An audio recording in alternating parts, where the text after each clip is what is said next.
guys, welcome back to the channel, and today we're going to be reacting to Europe's #1 overlooked richest country in 11 minutes.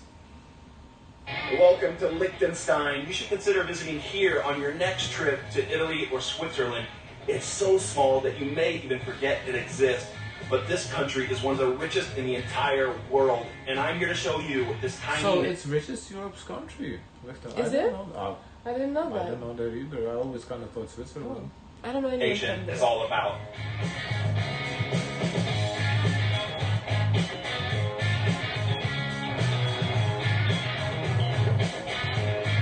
Liechtenstein!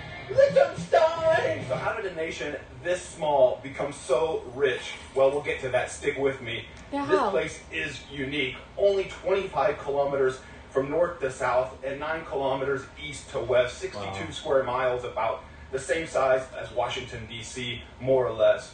On the western side, there's one big highway, and of course the River Rhine, which divides it from Switzerland.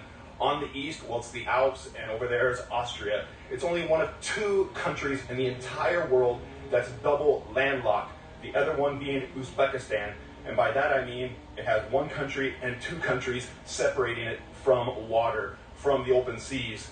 This is unique also in that it still has a monarchy after all these years, and they've all been dissolved all around Europe. And we're here today in Vaduz, the capital of the country, with only around 5,200 inhabitants. In total, in the whole country, it had around 40,000 citizens and no major airport.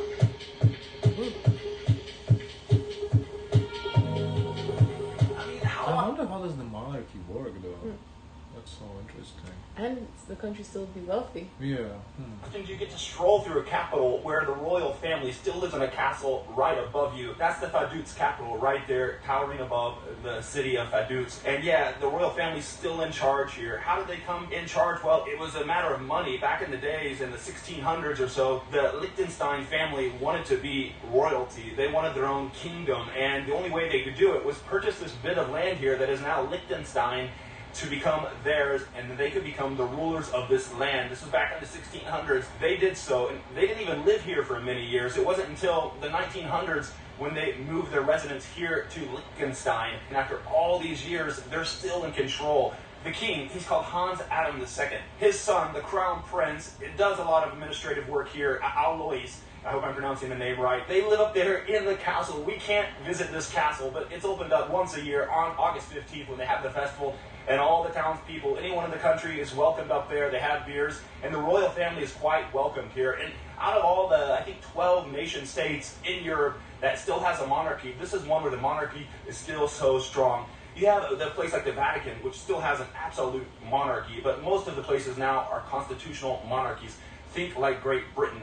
But here, it's a semi-constitutional monarchy, leaning more towards an absolute monarchy. What does that By mean? that I mean the royal family has control at every level of government.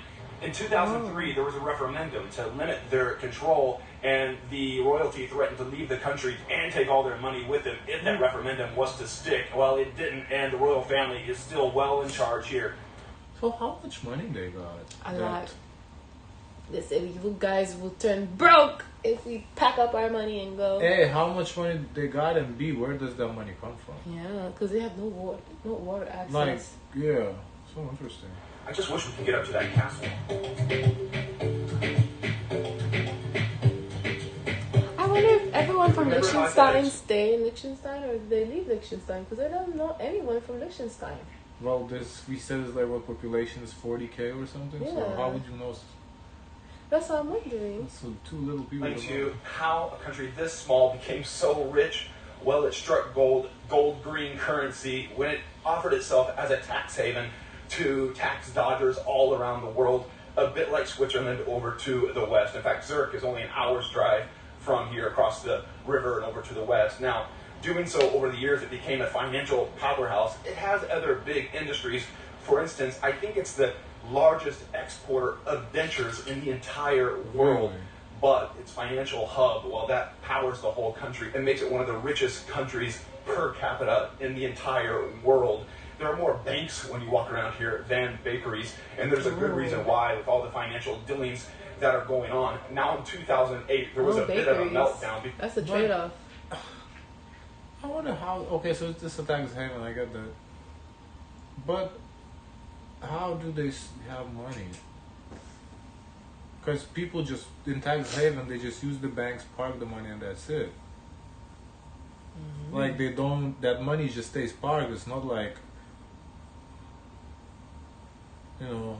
I don't know. I guess maybe richest by how much money in the banks they got. In that sense, because then yeah, they do have a lot of money in the banks, but from the foreign people. Yeah. Because an insider sold off a whole bunch of account information from the Royal Trust to foreign tax inspectors that detailed all sorts of tax dodging activities and all sorts of tax shelter activities, and this exposed Liechtenstein to its dirty, shady dealings, and as such, they were blacklisted for a while and forced to implement new rules to fall in line with European transparency guidelines. And today, they say things are better, but for sure, that person changed more of Liechtenstein's history than anyone else in its history. Ghost World Tour 2025. Theatrical, heavy metal, arena rock. Vaduz may be small, but its art scene definitely isn't. If you can make your way through the walls and into the castle there, you could check out some of His Serene Highness's art collection, but we can't do that, so you're going to have to be content with a couple of the big museums that are here in town.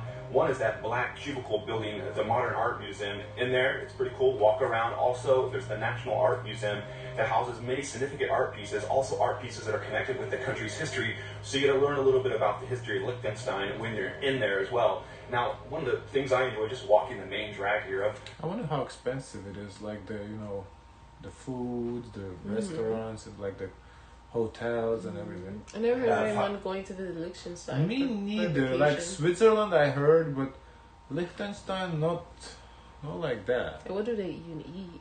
What do they eat? Nothing. They starve. And breathing in the alpine air, making your way down there also to the Florian Cathedral, this neo-Gothical cathedral.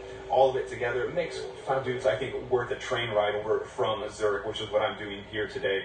And we'll get into the whole of Liechtenstein here in a minute, so stick with me. Let's talk about why the quality of life here is so darn good. It has one of the highest GDPs in the entire world, and that's saying something for such a small country.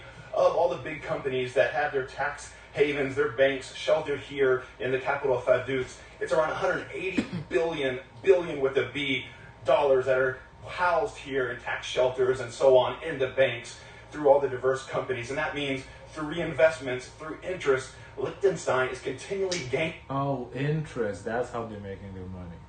Okay. More and more money, and that works out to around about 2 companies and $50 million per citizen in Liechtenstein.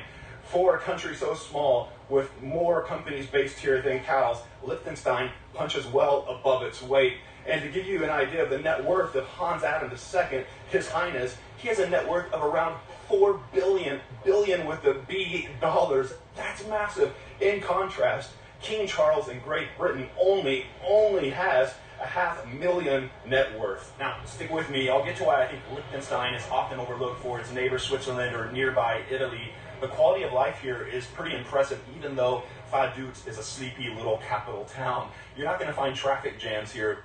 Fat dudes sound like fat dudes. But the quality of life, it's in the fast lane. Stroll the main drag here, the Straddle, I hope I'm pronouncing that right. You're going to find a unique mix of high-end shops selling watches, and you're going to find banks mixed with charming little cafes. And heck, over there I even see a place that sells Liechtenstein postage stamps, and of course, you can buy postcards as well. And if you're up for it, if you want, you can decide if it's worth it. For 3 Swiss francs, you can get a Liechtenstein stamp in your passport. Swiss francs. And by the way, I'm putting out a regular email newsletter with all sorts of travel tips and hacks, things like this, visiting new countries that are off the radar. You can sign up, it's for free. Just click on the link in the description. Now, why do I think Liechtenstein is overlooked when countries nearby are so popular like Austria, Switzerland, Italy? Well, I think probably because I think there's not much to do there. Like, it's one street, I would assume the whole country, like, it's tiny. it's pretty hard to get to, and it's so tiny. Give you an idea of how I had to get here today, because there's not a major airport located in this country at all. The nearest one nearby is Zurich. And because I was in Zurich, how I got here today is I took a train about 1 hour to get to the nearby station just over the border in Switzerland. From that station, I took a bus that takes you around 20 minutes to get to here, Vaduz, the capital. So it's not a direct journey, and maybe it's not that easy to get to, which keeps it off the radar Is for there many hotels tourists. there? But I think this place should be one of those places, if you get a chance, if you're in northern Italy, if you're in Zurich in Switzerland, come on over, check it out. Because of its size, and it's a financial powerhouse, so it's super clean. It has that Zurich, Switzerland vibe, and it has the Alpine vibe as well. You can come here without all the fuss and all the tourists that you'd find in nearby countries. And yeah, the Alps, they're right up here. And so on a warm summer's day, you can hike and walk the entire country, and you're going to have half the tourists that you normally find. Interesting video, but I don't feel like he's making you want to come to the country, though. He's hasn't really said anything like interesting that makes me, ooh, I want to see that. Like he said, oh, there's more banks than cafes or bakeries. And usually he would at least showed us like a coffee or a donut. Yeah, like right. I don't want to go to a country to see banks. Like I don't know what. In those other countries.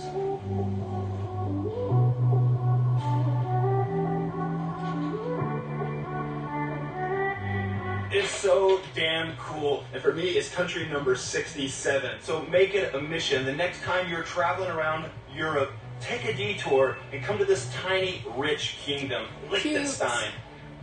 Are you from Liechtenstein? España. Oh, really? Yes. Ah, muchas gracias. De nada. Me gusto mucho. Are you from Liechtenstein? No, from Austria. Are you from Liechtenstein? There are only like 40,000 of you. Yeah. What's it like to live here? What?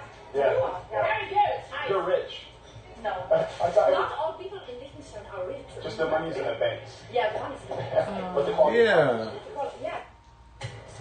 That's why I wonder how how expensive the country itself is.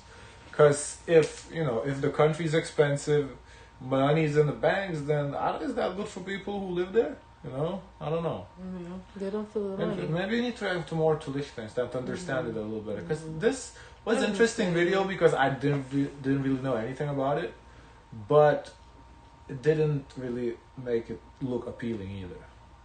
Guys, of course, let us know your thoughts. Don't forget to like, comment, and subscribe. Join the Discord. And as always, share as much kindness as possible.